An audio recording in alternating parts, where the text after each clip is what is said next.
Karena aroma coklat kita, waktu kami pertemuan di Meksiko, itu disampaikan bahwa aroma kakao kita luar biasa. Ada khas Indonesia dan itu paling baik di dunia. Saya masih ingat sekali bulan Oktober 2015 itu kami perdana kali ekspor ke Perancis ke partner kami namanya Valrhona. Dan dari Valrhona itulah kemudian kami menemukan market-market lain yang tidak kalah luar biasa menghargai jerih payah petani.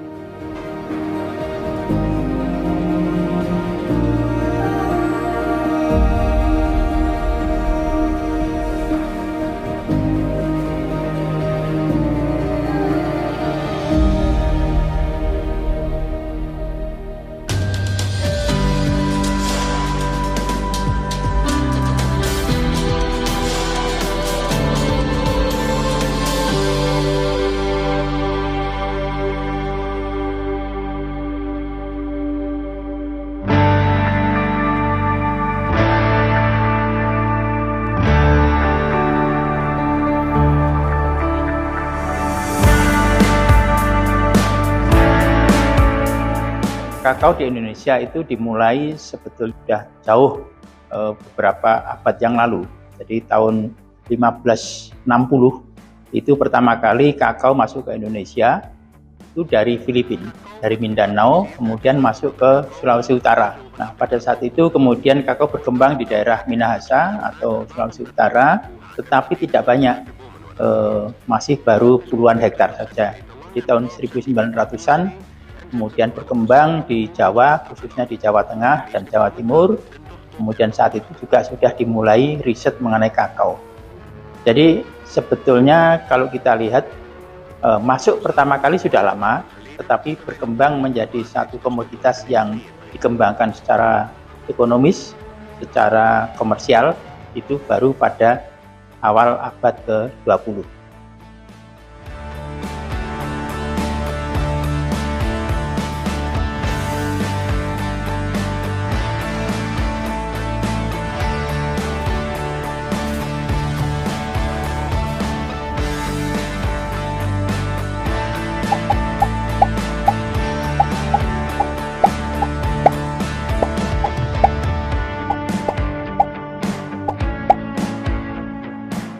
Ini tantangan yang dihadapi oleh para petani. Jadi ada harga, kemudian harga kondisi iklim, kemudian juga kesuburan tanah yang turun, kemudian juga petani tidak mampu membeli pupuk untuk menambah kesuburan tanah. Ini tantangan bagi para petani.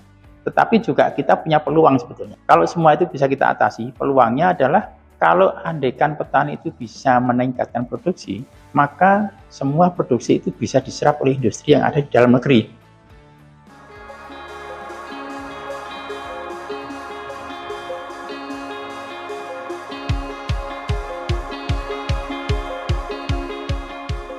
Tiga tahun kita tanam. Kita penanaman untuk memenuhi kebutuhan dalam negeri, industrinya, kemudian untuk memenuhi dunia. Karena aroma coklat kita, waktu kami pertemuan di Meksiko, itu disampaikan bahwa aroma kakao kita luar biasa. Ada khas Indonesia dan itu paling baik di dunia. Membuat penanaman baru untuk memenuhi industri yang kita bangun untuk hilirisasi. Kemudian nantinya yang kita ekspor adalah barang jadi. Bisa naik 10 kali lipat, 20 kali lipat, bahkan 100 kali lipat. Itu daerah-daerah yang agroklimatnya cocok. Nggak bisa ditanam sembarang tempat. Jadi kita memberikan bantuan bibit berdasarkan keunggulan komparatif setempat. Dari segi budaya, kemudian dari segi agroklimatnya. Nah, insya Allah ini pasti berhasil.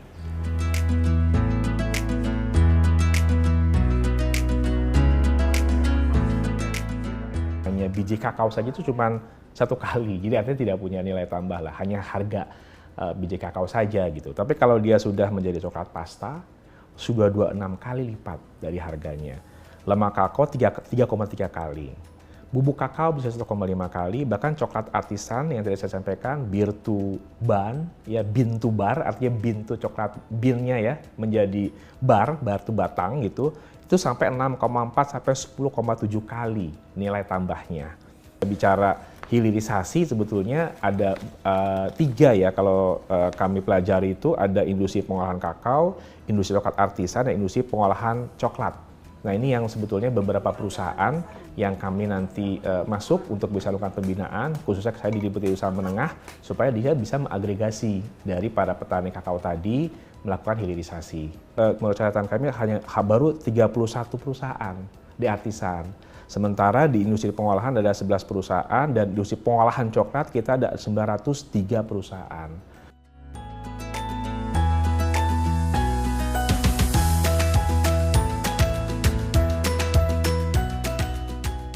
Koperasi Kerta Semaya itu di Jembrana itu dia secara mandiri ya para petani yang sudah berkumpul dalam satu wadah tadi dia melakukan fermentasi gitu ya dan mereka betul-betul menjaga kualitas coklatnya sehingga bisa masuk atau di offtake ya oleh industri coklat yang ada di sana gitu.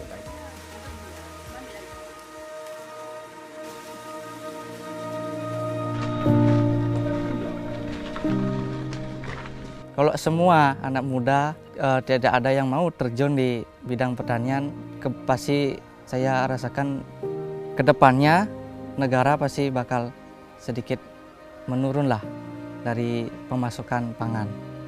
Itu makanya saya kalau nggak dari sekarang, kapan lagi?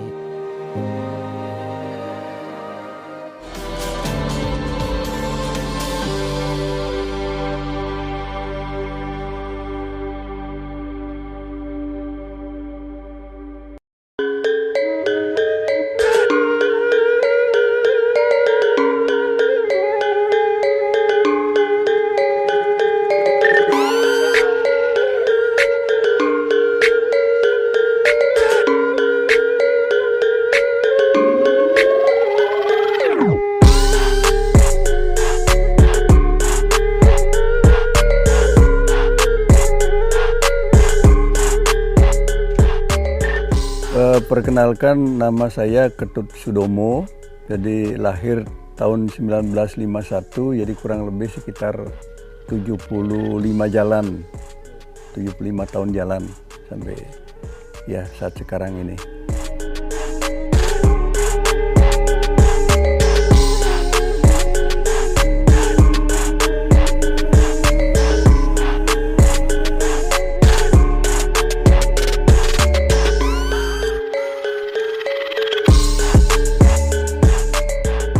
Jadi kami di sini sebagai generasi kedua ya, boleh dikatakan generasi kedua sebelum orang tua kami. Jadi memang awalnya kami sebagai petani kakao itu sudah ada beberapa jenis tanaman, yaitu yang paling pokok adalah tanaman kelapa. Nah, sehingga pada saat itu tanaman kelapa itu sebagai tanaman pokok. Jadi tanaman kakao itu pada waktu itu disebut tanaman sela. Nah, karena mungkin jarak tanam itu bisa katakanlah lebih rapat kalau dibandingkan dengan tanaman-tanaman lain, yaitu dia sekarang memang sangat mendominasi lah, dan sekaligus juga dari segi penghasilan kami sangat mendapatkan suatu katakanlah boleh dikatakan pendapatan yang memang betul-betul sangat bermanfaat sekali bagi kami sebagai petani dan termasuk keluarga besar, yaitu untuk keluarga, untuk anak, kebutuhan sekolah dan lain sebagainya.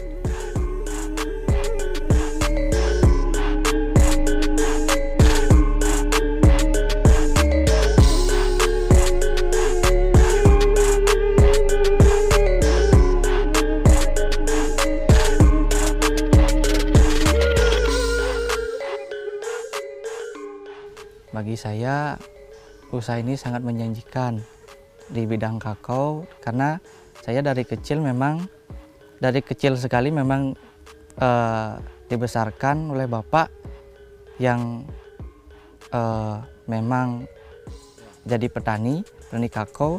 Jadi semua biaya-biayanya semuanya itu dari hasil kakao semua. Jadinya saya kepengen biar ada salah satu dari anak beliau yang melanjutkan ini usaha beliau. Anak muda mungkin kan karena gimana ya, sekarang kan zamannya orang tuh pengen yang instan ya, makanya pengen sekarang kerja sekarang ada hasil. Kalau di pertanian kan nggak bisa seperti itu, makanya itulah banyak anak muda tuh yang keinginannya tuh kurang terjun langsung di pertanian. Kalau semua anak muda tidak ada yang mau terjun di bidang pertanian, pasti saya rasakan kedepannya negara pasti bakal sedikit menurun lah dari pemasukan pangan. Itu makanya saya kalau nggak dari sekarang, kapan lagi?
Sekarang lagi proses pengecekan kadar air untuk menjaga kualitas biji kakao nanti di koperasi.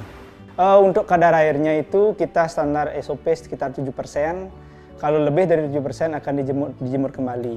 Nah, tujuannya itu agar tidak terkontaminasi jamur luar atau jamur dalam. Makanya kadar air itu harus dijaga maksimal 7%.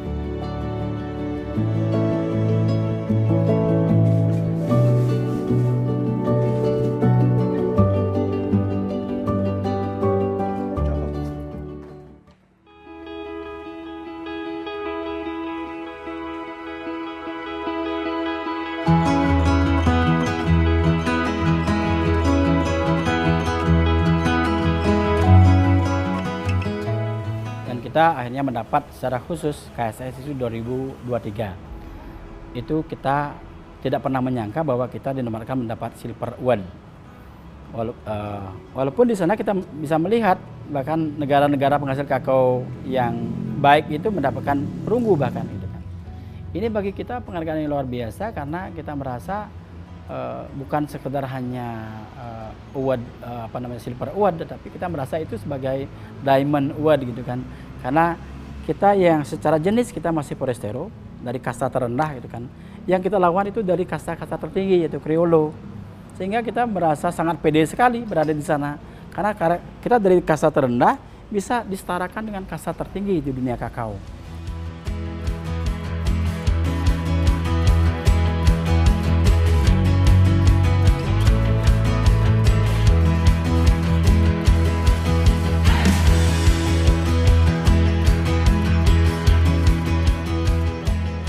Ada 2 segmented market kemudian yang menjadi fokus di KSS.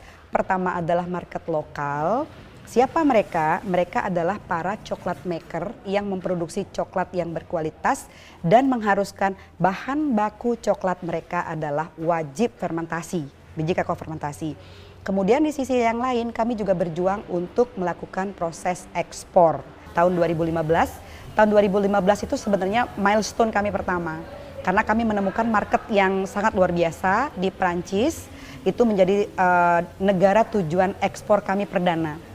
Saya masih ingat sekali bulan Oktober 2015 itu kami perdana kali ekspor ke Perancis, ke partner kami namanya Valrhona.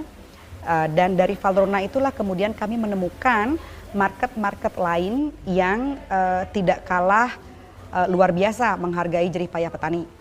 Perancis yang pertama, kemudian setelah itu kami ketemu market partner kami di Belanda. Setelah Belanda, kemudian kami melakukan proses ekspor ke Belgia, 3 negara Eropa ini. Kemudian Asia, saat ini kami sudah melakukan proses ekspor ke Jepang. Dan kami juga sudah memulai ekspor sekitar 2 tahun lalu, meskipun masih dalam volume kecil, ke Australia. Dan kami targetkan tahun ini kami akan menguatkan komunikasi dengan pasar China karena mereka juga ada kebutuhan untuk spesifikasi fine or flavor kakao premium dan juga ke pasar Timur Tengah.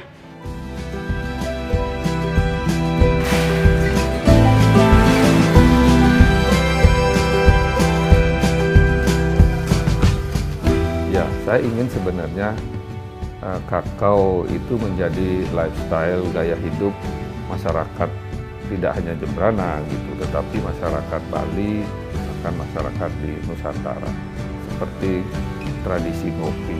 Kenapa kita tidak membuat juga tradisi minum coklat?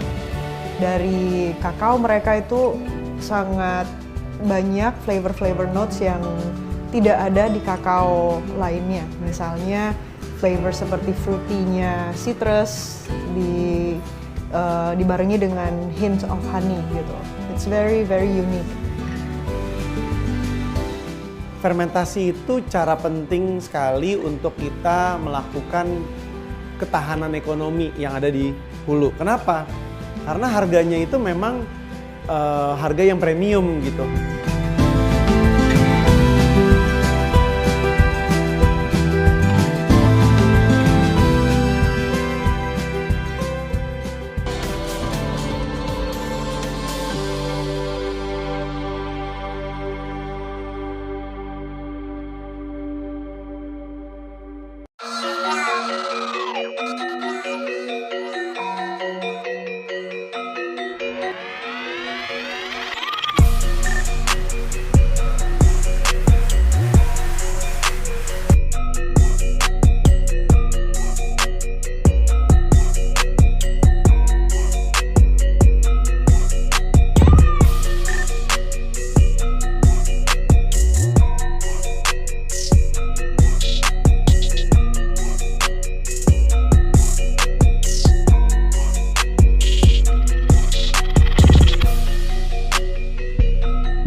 Untuk di tahun 2026 ini kita mendapat bantuan dari Kementerian Pertanian ada sebanyak 4.150 hektar yang akan dilakukan permajaan maupun penanaman kakao baru. Itu harapannya kalau misalnya sekarang ditanam 3-4 tahun lagi itu sudah berproduksi. Sehingga produktivitas lahan perkebunan, karena ini bibitnya adalah klon unggul yang diberikan oleh pusat, harapan kita produktivitas lahan kita meningkat dan produksi kakao di Jembrana juga meningkat.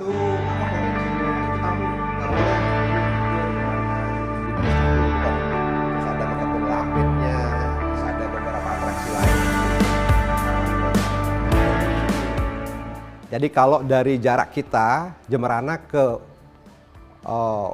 ibu kota Provinsi Bali itu cukup jauh.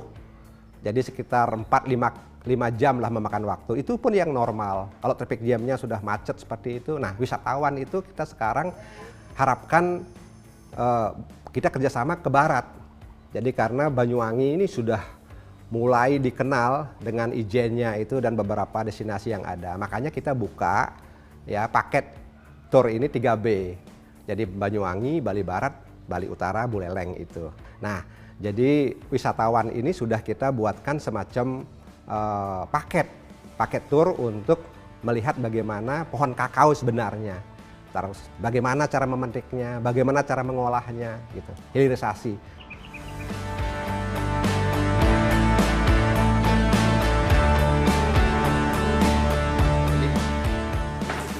Ya, saya ingin sebenarnya kakao itu menjadi lifestyle gaya hidup masyarakat, tidak hanya Jembrana gitu, tetapi masyarakat Bali, bahkan masyarakat di Nusantara. Seperti tradisi ngopi. Kenapa kita tidak membuat juga tradisi minum coklat? Kan juga sehat, kan begitu.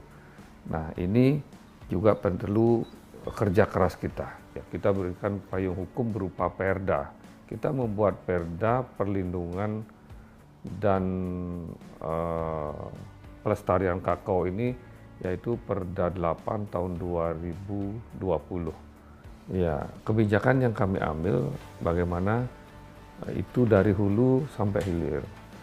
Dari awal kami himbau untuk bagaimana masyarakat, terutama perkantoran, bisa menanam kakao di halaman-halaman kantor sebagai simbol, sebagai fundamental, sebuah maskot yang hidup gitu.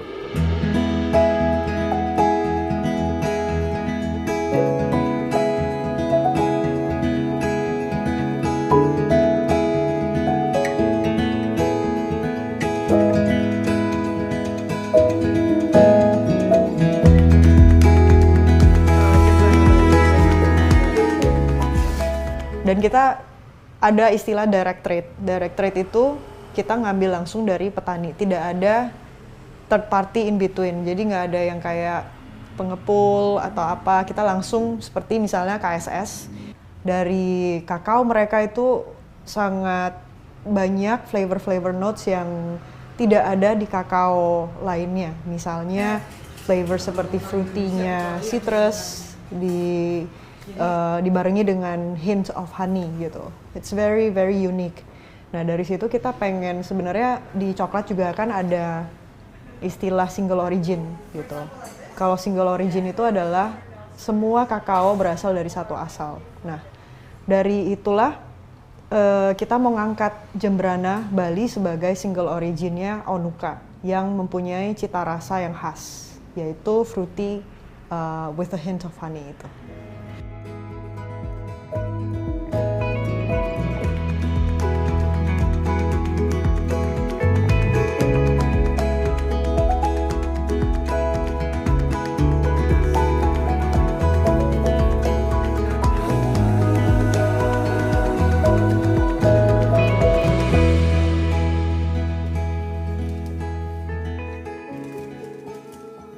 Menurut saya kakao dari Jembrana ini adalah suatu bukti ya sebenarnya bahwa kakao Indonesia itu bisa bagus kalau post harvestnya benar-benar dikerjakan dengan baik dan benar, dan nilai jualnya juga lebih tinggi.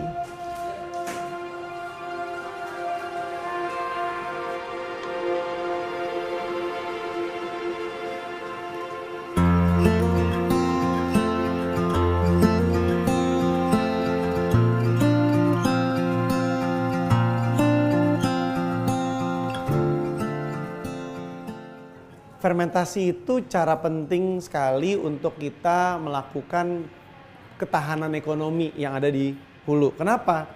Karena harganya itu memang harga yang premium gitu yang ada.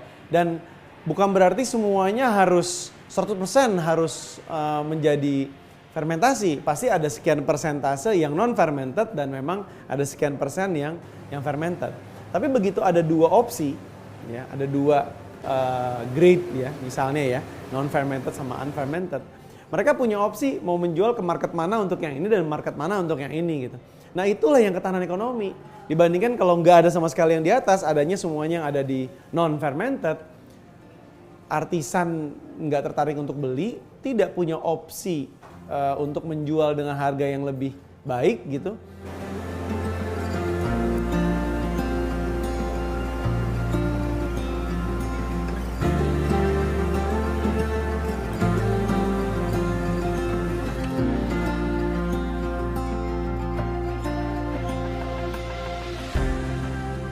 Jadi sekarang memang mental picture-nya masih kanvas putih analoginya, tapi yuk kita isi dengan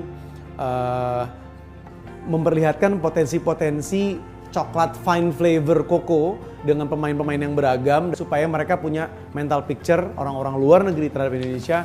Kalau kita mau nyobain coklat yang terenak, salah satu enak di dunia, harus cobain coklat Indonesia sih gitu.